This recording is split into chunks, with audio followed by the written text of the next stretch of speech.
Assalamualaikum warahmatullahi wabarakatuh. Perkenalkan, saya Puji Sarianwati dari mahasiswa Prodi Sastra Indonesia angkatan 2025. Di sini saya akan mempresentasikan proposal penelitian saya di mata kuliah Linguistik Digital.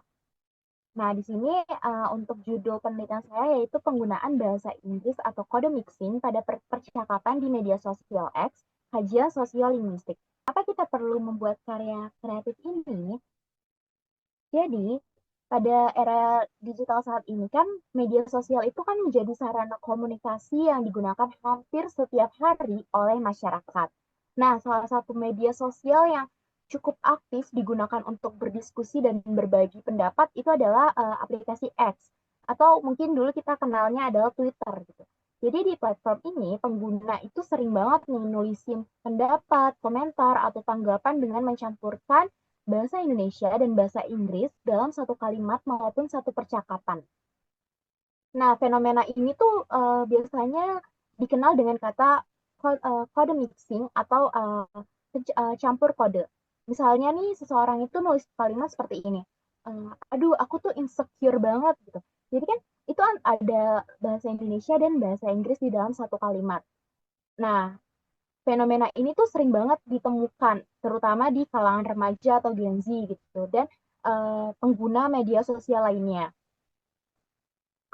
Nah, fenomena campur kode ini tuh menarik banget untuk diteliti karena bahasa itu tidak hanya berfungsi sebagai alat komunikasi, tetapi juga menunjukkan identitas, gaya komunikasi, kelompok sosial, bahkan pengaruh budaya global.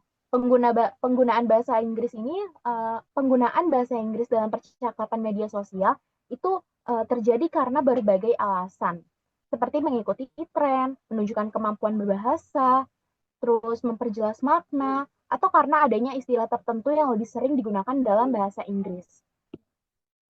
Nah, karena fenomena ini dekat dengan kehidupan sehari-hari masyarakat, hasil penelitian ini tidak hanya disajikan dalam bentuk tulisan, tetapi saya kemas menjadi sebuah video pendek edukatif.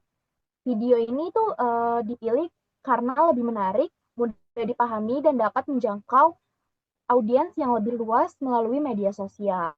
Dengan demikian, masyarakat itu juga bisa mendapatkan informasi mengenai fenomena campur kode atau kode mixing secara lebih sederhana dan menarik. Untuk bentuk karya kreatif yang akan saya buat adalah video pendek, uh, video pendek edukatif yang akan saya upload di Instagram. Dan video ini berisi penjelasan mengenai kode mixing dan contoh penggunaan bahasa Inggris dan bahasa Indonesia secara bersamaan di dalam satu kalimat. Nah, ini untuk struktur proposalnya.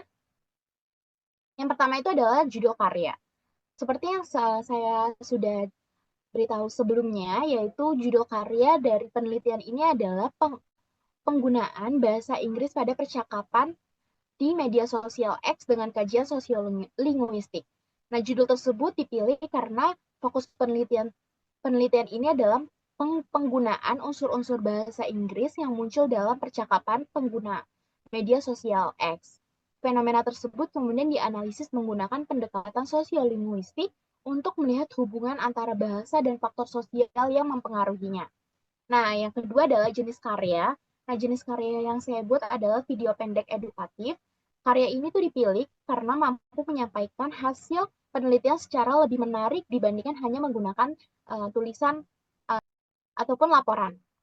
Nah, selain itu, video ini juga lebih mudah dibagikan kepada masyarakat melalui media sosial sehingga informasi yang disampaikan dapat menjangkau lebih banyak orang. Nah, selanjutnya adalah teori linguistik. Penelitian ini menggunakan teori sosiolinguistik milik Janet Holmes pada tahun 1995 yang menjelaskan bahwa penggunaan bahasa dalam masyarakat dipengaruhi oleh berbagai faktor sosial. Nah, Janet Holmes ini berpendapat bahwa seseorang tidak selalu menggunakan bahasa yang sama dalam setiap situasi. Cara seseorang berbicara dapat berubah tergantung lawan bicara, tujuan komunikasi, situasi, dan lingkungan sosialnya. Nah, dalam konteks media sosial ini, teori ini tuh dapat digunakan untuk menjelaskan mengapa pengguna media sosial itu sering banget nih mencampurkan bahasa Indonesia dan bahasa Inggris. Misalnya, ada pengguna yang menggunakan bahasa Inggris untuk menunjukkan identitas modernnya, terus dia bisa juga mengikuti tren global, terus dia juga bisa memperlihatkan kedekatan dengan komunitas tertentu, atau karena istilah dalam bahasa Inggris yang dianggap lebih praktis dan lebih simple gitu, dan populer digunakan dalam dunia digital.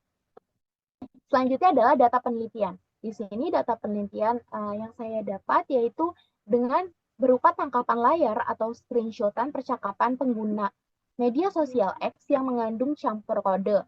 Data yang saya pilih itu secara langsung dari unggahan, komentar, ataupun balasan yang menggunakan bahasa Indonesia dan bahasa Inggris secara bersamaan. Pemilihan data dari media sosial X ini dilakukan karena platform ini memiliki karakteristik komunikasi yang spontan dan aktual. Pengguna pengguna biasanya menuliskan pendapat secara langsung sehingga data yang diperoleh dapat mencerminkan penggunaan bahasa yang terjadi secara alami dalam kehidupan sehari-hari. Nah, selanjutnya adalah metode penelitian. Di sini saya menggunakan metode penelitian deskriptif kualitatif. Metode ini saya pilih karena tujuan penelitian ini bukan hanya menghitung jumlah penggunaan campur kode, tetapi untuk memahami dan menjelaskan fenomena tersebut secara mendalam. Selanjutnya adalah target audiens. Di sini target audiens dari penelitian ini cukup luas, yaitu masyarakat umum, pelajar, mahasiswa, pengguna, dan pengguna media sosial. Selanjutnya adalah platform publikasi. Di sini saya memilih aplikasi Instagram sebagai media publikasi karena merupakan salah satu platform yang banyak digunakan oleh masyarakat. Selain itu, Instagram ini juga mendukung penyebaran video edukatif dalam bentuk Reels yang mudah diakses dan dibagikan kepada pengguna lain. Oke, selanjutnya adalah alat yang saya gunakan, yaitu adalah yang pertama handphone. Nah, handphone ini digunakan untuk pengumpulan data dan pembuatan video. Yang kedua adalah CapCut. CapCut ini adalah untuk proses editing video, dan yang terakhir adalah Instagram. Nah, di sini Instagram ini digunakan sebagai media publikasi karya. Oke, selanjutnya adalah proses pembuatan karya. Nah, proses pembuatan karya diawali dengan menentukan topik penelitian dan mencari fenomena bahasa yang relevan dengan kehidupan masyarakat saat ini. Setelah topik itu ditentukan, dilakukan pengumpulan data percakapan dari media sosial X yang mengandung campur kode. Data yang diperoleh kemudian diklasifikasikan dan dianalisis menggunakan teori Janet Holmes. Hasil analisis selanjutnya disusun menjadi naskah video yang berisi penjelasan teori, contoh data, dan hasil penelitian. Setelah naskah selesai, dilakukan proses editing menggunakan CapCut agar video menjadi lebih menarik dan mudah dipahami. Tahap terakhir adalah mempublikasi video melalui Instagram. Oke, yang terakhir adalah kesimpulan. Kesimpulan dari presentasi hari ini adalah penggunaan bahasa Inggris dalam percakapan pengguna media sosial X itu merupakan fenomena yang semakin umum terjadi dalam komunikasi digital. Fenomena tersebut menunjukkan bahwa bahasa itu terus berkembang dan mengikuti perubahan zaman dan kebutuhan masyarakat. Nah, melalui kajian sosiolinguistik, kita tuh dapat memahami bahwa penggunaan campur kode itu tidak hanya berkaitan dengan kemampuan berbahasa seseorang, tetapi juga dipengaruhi oleh faktor sosial seperti identitas, lingkungan pergaulan, tujuan komunikasi, dan perkembangan budaya digital. Oleh karena itu, fenomena ini penting untuk dipahami sebagai bagian dari dinamika penggunaan bahasa di masyarakat modern. Nah, melalui video pendek edukatif yang nanti saya akan buat, diharapkan masyarakat itu dapat memahami konsep campur kode atau kode mixing dan mengenali contoh-contohnya dalam kehidupan sehari-hari, serta mengetahui alasan yang melatar belakangnya penggunaannya. Nah, selain itu, karya ini juga diharapkan dapat menambah wawasan mengenai kajian sosiolinguistik dan perkembangan bahasa di era digital yang semakin dinamis. Sekian dari presentasi hari ini. Assalamualaikum warahmatullahi wabarakatuh.